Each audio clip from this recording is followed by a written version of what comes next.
Au nom du Père, du Fils et du Saint-Esprit, Amen. quatrième dimanche de Pâques. Le Seigneur soit avec vous. Et avec votre esprit. Évangile de Jésus-Christ selon saint Jean. Gloire à toi, Seigneur.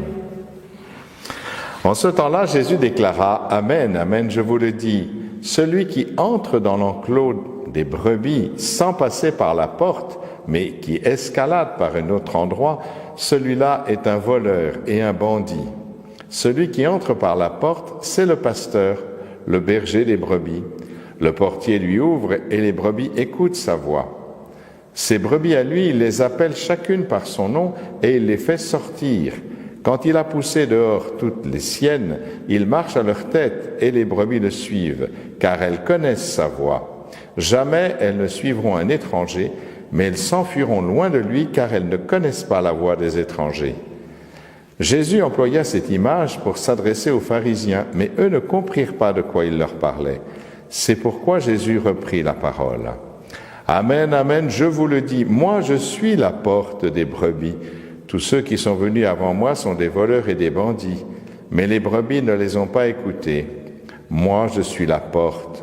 Si quelqu'un entre en passant par moi, il sera sauvé, il pourra entrer, il pourra sortir et trouver un pâturage. Le voleur ne vient que pour voler, égorger, faire périr. Moi, je suis venu pour que les brebis aient la vie en abondance. Acclamons la parole de Dieu. Louange à toi, Seigneur Jésus.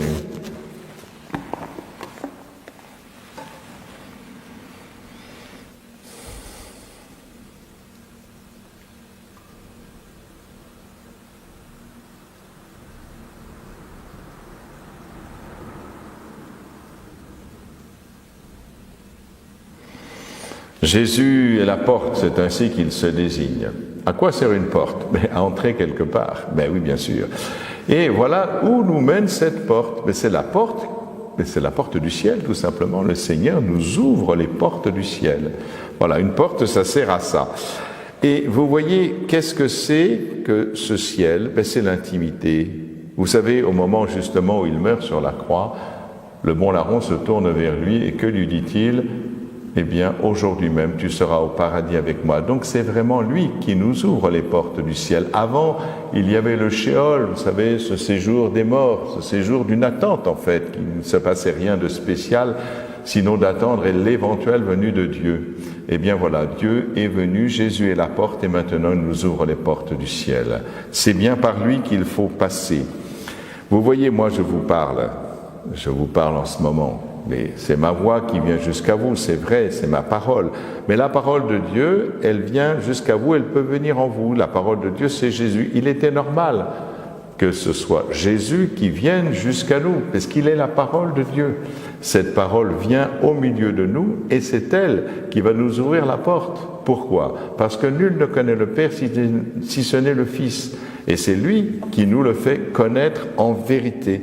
Et c'est cette connaissance justement qui est la vie éternelle. Vous savez, Jésus dit aussi, dans un autre passage de l'Évangile, quand il prie son Père, la vie éternelle, c'est de te connaître, toi le seul vrai Dieu, connaître. Alors il y a la connaissance avec sa tête, la connaissance cognitive, on connaît avec son cerveau. Et puis il y a la connaissance, qui est une autre connaissance, c'est connaître, c'est naître avec. Et là, c'est la connaissance du cœur.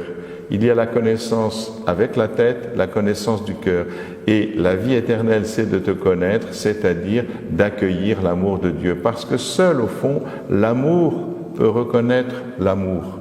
Et voilà pourquoi Jésus, qui est la manifestation de l'amour de Dieu sur la terre, par ses paroles, par ses gestes, par tout ce qu'il nous a révélé de la vérité de Dieu, eh bien, nous fait connaître qui est Dieu en vérité. Et c'est pour cela qu'il nous ouvre la porte du ciel, c'est-à-dire la rencontre avec Dieu, son Père. Vous voyez, c'est étonnant là, il nous parle de la vie, nous connaissons la vie. Je suis la vie. La vie, c'est quoi la vie? La vie s'exprime par la biologie, enfin c'est ce que nous croyons. La biologie, bios, logos, c'est une parole sur la vie. Mais comme le dit le philosophe Michel Henry, au fond la biologie, ce ne sont que des algorithmes. La biologie, c'est pas la vie. La vie, nous le croyons, c'est Dieu. Dieu a créé les êtres vivants, il est dit dans le livre de la Genèse, mais il n'est pas dit qu'il a créé la vie. Autrement dit, la vie, c'est lui. C'est lui qui transmet ce qu'il est lui-même, la vie. Parce que notre vie à nous s'exprime dans l'organicité de nos existences, mais nous sommes faits à partir de cette vie qui est bien réelle, puisque nous ressusciterons aussi.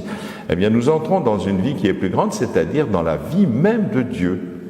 Voilà comment le Christ nous parle de cette vie en abondance. Parce que qu'est-ce que cela veut dire, une vie en abondance ? Connaissons la qualité de la vie, c'est ce qu'on dit. Une vie ne vaut pas d'être vécue, soi-disant, d'après certains. Non, mais là, Jésus nous parle d'une abondance, c'est-à-dire bien au-delà de ce que nous pouvons connaître de la vie.